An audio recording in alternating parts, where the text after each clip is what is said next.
welcome back to our socially responsible investment video series. My name is Brad Wilson, financial advisor with KLT Wealth Management, and I'm joined by my colleague Courtney Beach. And in today's episode, it's episode 11, our second to last episode, and we are discussing renewable energy and fossil fuels. Should you be investing in fossil fuels? One of the big questions out there. We do know that global finance is moving away from fossil fuels. Renewable energy is the trend of the future. It's the most sustainable thing. We know climate change is real, it's here, and it's an issue that we have to deal with. So renewable energies, they're becoming efficient, they're great, but there's a big question mark right now is, should we move to it now? How do we move to it now? Where do we move to? There's lots of questions, Courtney. So let's see if we can dive into that right now. Yeah, so we'll try to condense it. It's definitely a hot topic and something for debate. What does the fossil fuel industry consist of? Obviously, in Canada, we're talking about the oil sands in the West is the big hot topic and has been around the world for quite some time. And we've seen more and more dollars, especially from the European Union, pulling out of the oil sands and other fossil fuels. It's not just about gas in your car. There's also byproducts that we use every single day that are derived from the fossil fuel industry. And the biggest one probably is plastics, especially considering right now everything we're going through, everything in the hospitals, the PPE, all of that is created by byproducts from the fossil fuel industry. So this isn't something we're going to get away from quickly. It's not something that's going to happen overnight. I know there's lots of people who would like it to for the betterment of the world and the environment, but it isn't something we're going to do right away.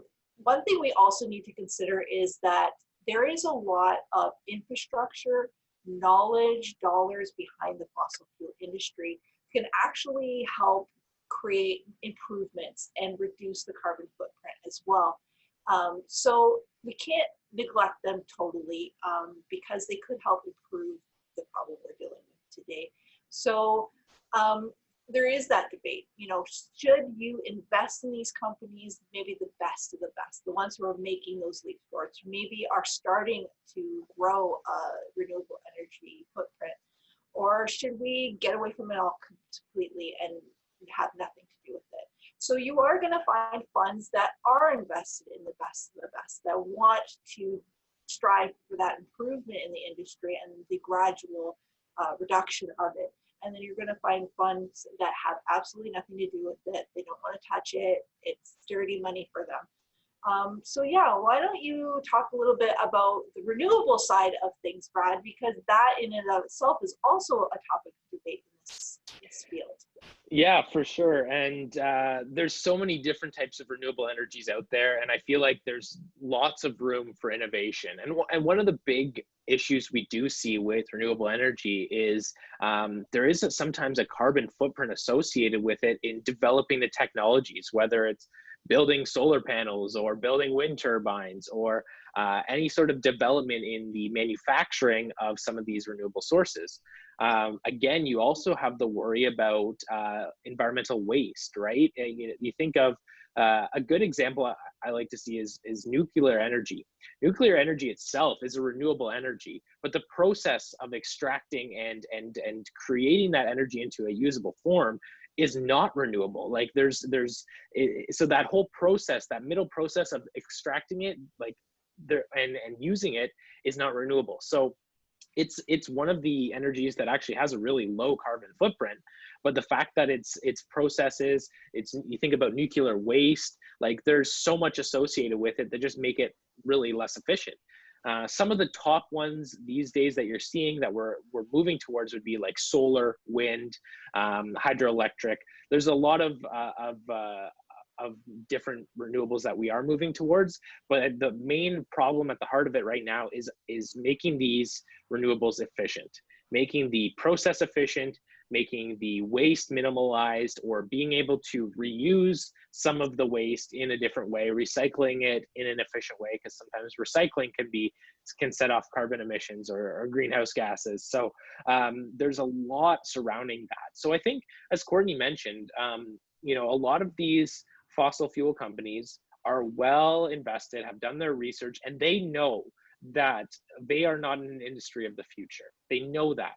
They're not, blind to a lot of this, at least the top ones and the innovative ones. And they're focusing on how do we pivot in a world where we can still supply fossil fuels, still supply whether it's oil, but also move towards finding the next renewable energy, or making a renewable energy system or extraction or creation a lot more efficient.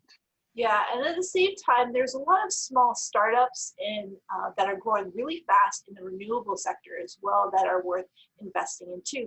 So this is where the debate comes in. Where do you put your dollars when you're investing? And that's why you need to talk to a financial advisor.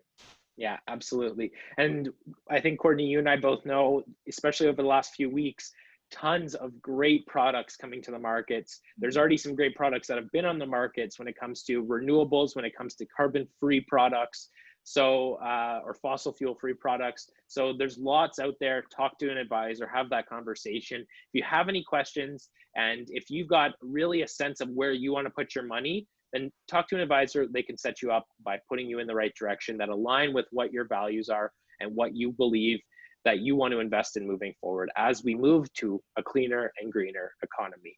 So thank you so much for tuning into this week's episode. In the next episode, we're going to conclude the series, give you some more resources, tips, and strategies when it comes to the socially responsible investment landscape. So thanks so much for tuning in, and we will see you in the next episode.